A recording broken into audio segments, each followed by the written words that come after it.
quick word about voting. Happy Friday, I'm Tony, and welcome to Activism on the Fly, the place where we talk about becoming better allies, advocates, and activists. Please, please, please ensure that you are registered to vote. Please make sure all your ducks are in a row so that come November, you can do your civic duty and vote. Voting, vote, vote. Quick word about voting. Joe Biden is going to be the nominee for the Democratic Party. Kamala Harris is going to be VP on the ticket.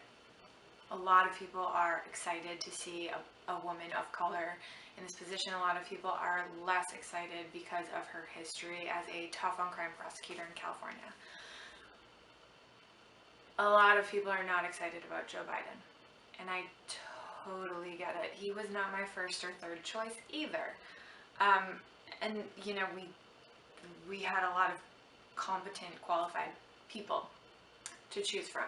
But you know what? This is where we are now, and I would never tell anybody suck it up and hold your nose and do it. But what I will say is that if Joe Biden doesn't feel progressive enough for you, if you don't feel like he represents your progressive values, then the solution is not sitting out and turning your back on the process. The solution is doubling down and fighting harder to change his positions and to make your voice heard, to make your priorities important to the people in power. Sitting out an election because you don't like the options is like drowning because you just wish the current wasn't so strong and you don't feel like swimming in it. It's like being on a desert island and just dying of dehydration because you don't like the taste of coconut milk. Listen, I get it. You're upset, you're frustrated, you don't like the choices.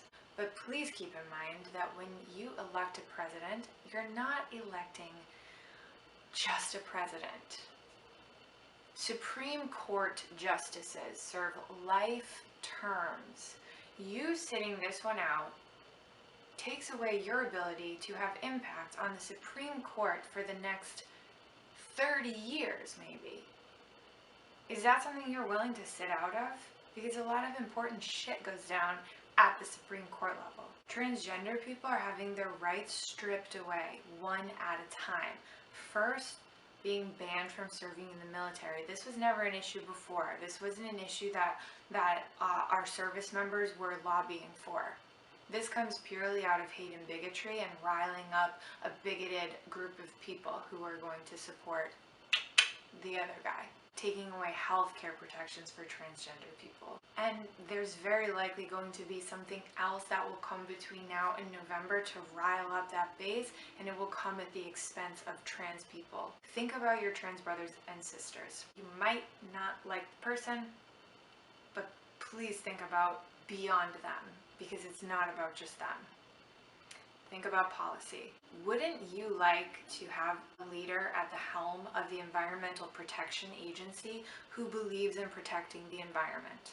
Wouldn't you like for the head of the EPA to believe in science, to enact policy that protects human health in an equitable way and protects our environment for the future sustainability of mankind over the profits of a very small percentage of polluters? These are the things that you're voting for. You're not voting for just a person. So please keep this in mind if you're frustrated with who's on the ticket. People of color in America have been fighting an oppressive system, fighting for their rights for hundreds of years. Okay? Hundreds of years. Are they giving up because they don't have the person in office that they want? Are they giving up because the people in power are not listening to their demands yet? No. To be progressive and give up when you don't get what you want at first, that just means you're not willing to put in the work to get us there. That's turning your back on communities that need progressive voices. I don't mean to make this a moral issue. You know, it's your prerogative whether you want to vote or not. I'm not going to say you're a bad person if you don't. but I'm imploring all of you, if you're dissatisfied with the names who are options for president, consider down ballot elections that are actually more important because Congress is where laws are made. Consider Supreme Court justices, consider the cabinet that will be full of professionals, and they might be lobbyists for big gas and oil companies, or they might be people that genuinely have an interest in that particular office for which they're leading. Don't turn your back on your beliefs, your progressive values, just because you don't like the name. Look at policy and look at ways that you can fight to further movements that you care about, to further interest for yourself and for other marginalized communities. Do whatever you want, but Jesus, please think about these things. That's all I got. That's all I got. Thanks for stopping by Activism on the Fly, and vote. Get it